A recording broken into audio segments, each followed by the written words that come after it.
भैया बहनों, अभी हमने भूमिगत तनों के रूपांतरण के बारे में पढ़ा।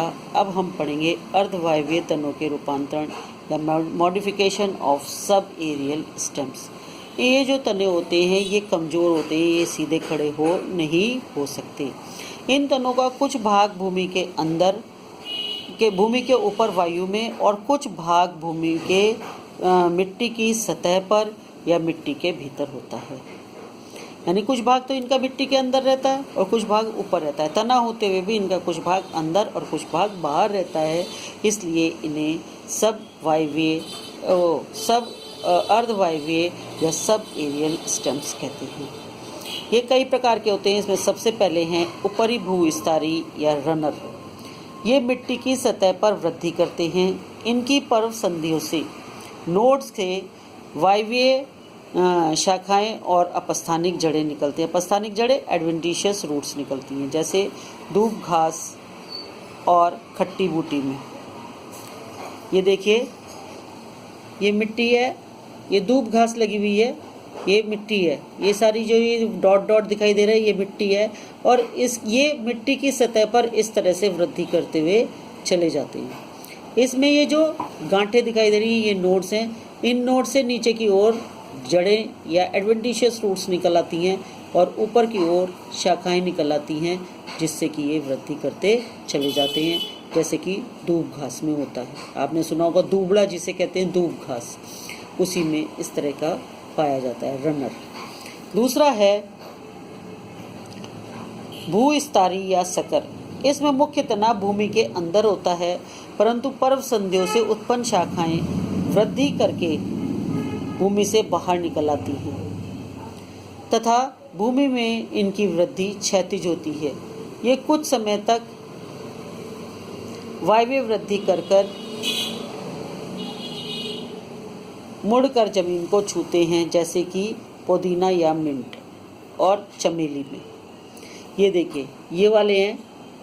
ये इनका पहले तो तना क्या है, भूमि के अंदर है। ये भूमि हो गई, ये भूमि हो गई, ये देख रही है ना, भूमि हो गई। और ये कुछ तना इनका भूमि के अंदर है। फिर ये थोड़ा सा इनका सिरा बाहर निकल आता है और ये बाहर दिखाई देते हैं। ये पुदीने में होते हैं। इस तरह के जो पाए जाते हैं वो पुदीने में होते हैं। इन्हें सकर्स कहते हैं। तीसरे प्रकार के हैं अंतःभूविस्तारी या स्टोलन। इनका विकास भूमिगत तनों से निकली शाखाओं से होता है। ये मिट्टी के बाहर अथवा नीचे समानांतर बढ़ते हैं, जिसका उदाहरण है स्ट्रॉबेरी। ये इसका उदाहरण है, ये स्ट्रॉबेरी या स्टोलन। देखो, ये जो भूमि में तना है और इससे ये ऊपर की ओर पौधा निकल रहा है।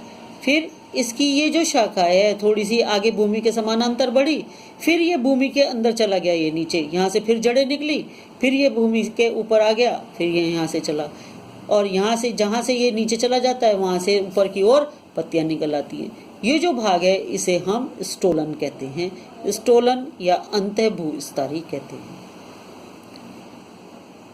ऐसा स्ट्रॉबेरी में होता है। चौथे प्रकार के जो हैं वो है भूविस्तारिका या ऑफसेट। ये बहुत छोटे होते हैं। ये अत्यंत कम वृद्धि करके अपने ऊपर पत्तियों का समूह बनाते हैं, जैसे कि जलकुंभी या और पिस्टिया में। ये जलीय पौधों में पाए जाते हैं। जो पौधे जल में रहते हैं उनमें पाए जाते हैं, और ये बहुत छोटे होते हैं। ये देखो, ये बीच में छोटा सा है ये, और इनके सिरों पर क्या निकल आते हैं, ऊपर की ओर पत्तियां निकल आती हैं और नीचे की ओर जड़ें निकल आती हैं। इन्हें ये जलीय पौधों में पाए जाते हैं। इसका उदाहरण है जलकुंभी और पिस्टिया। ये हो गए हमारे अर्धवायवीय तनों के रूपांतरण।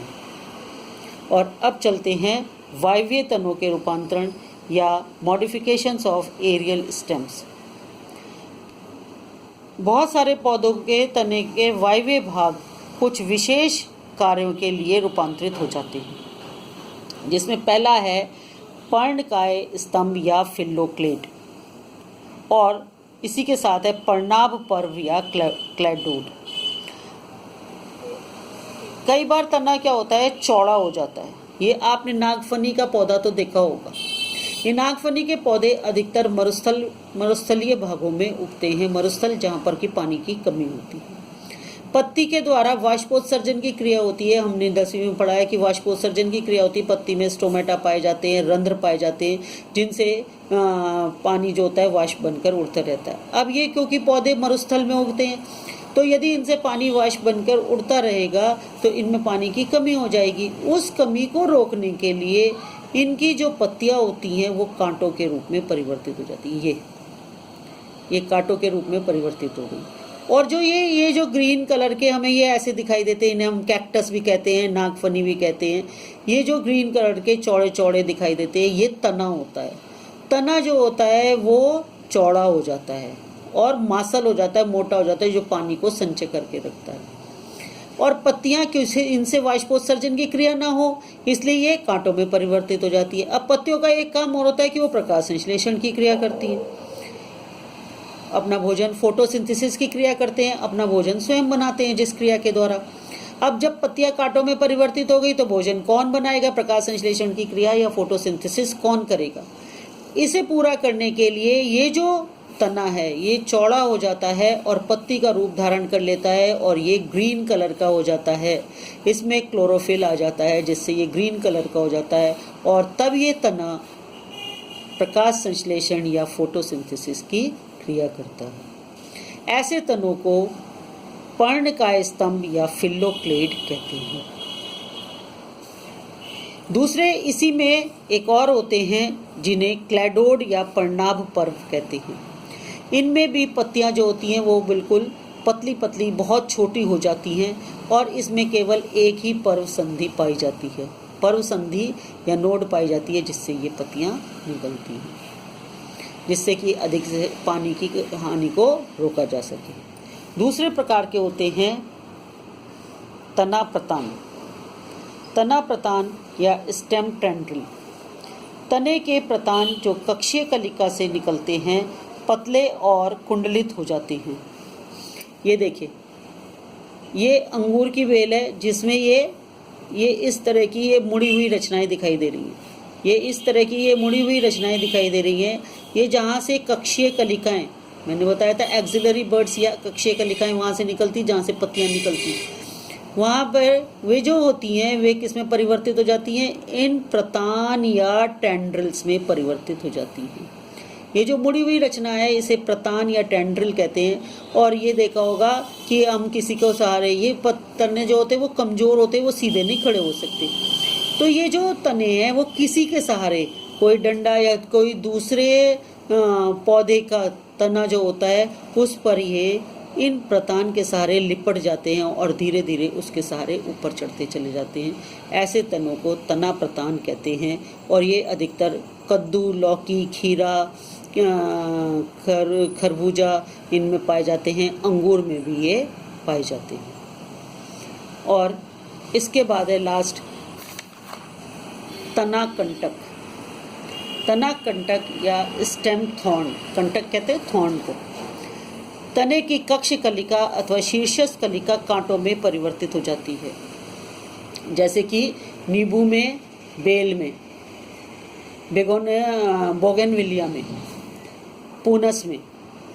ये जंतुओं से पौधों की रक्षा करते हैं, जंतुओं से पौधों को बचाते हैं। इनके जो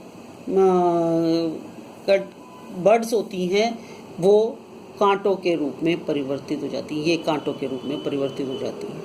अब अगर कोई पौधे एनिमल्स या जानवर वहाँ पे इन्हें खाने के लिए आ जाते हैं तो क्योंकि इनमें पौधे कांटे पाए जाते हैं तो ये उनसे उनकी रक्षा, ये कांटे उन एनिमल से, उन जानवरों से इन पौधों की रक्षा करते हैं। तो ये थे स्टेम के मॉडिफिकेशंस और इसके साथ ही हमारा स्टेम का लेसन समाप्त होता है।